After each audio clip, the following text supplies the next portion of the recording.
شيلة اعتذار لكل أهلنا في سلطنة عمان شعبا وقيادة مقدمة من الشعب اليمني، عنهم الشيخ ياسر الحوبري، لما حصل من موقف التوقيف للأخ العزيز على قلوبنا حارث بن منصور الشريقي من قبل إحدى نقاط الجهات الأمنية الذي ليس له مبرر ولا سند قانوني. ونشكر الشيخ خالد بن محسن شطيف سفير اليمن لدى سلطنة عمان لتحركها السريع، وكل الشيوخ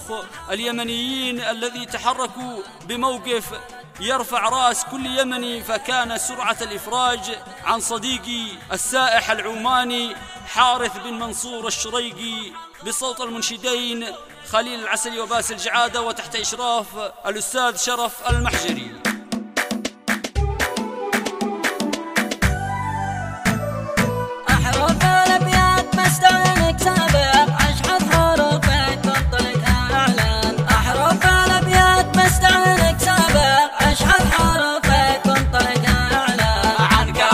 الشعب اليماني الباغي ينطق بكلمة من صميم الوجدان، عانق شموخك من عمل عانق يبي لك الراية طول الأزمان، لكافة الشعب العماني الصادق كل التحية من بلاد الإيمان، نقدم الأعذر بكل حقائق عن ما حصل باختلاف العنوان، حارث ولد منصور عد العايق ابن الشرق بسقم بالعيون،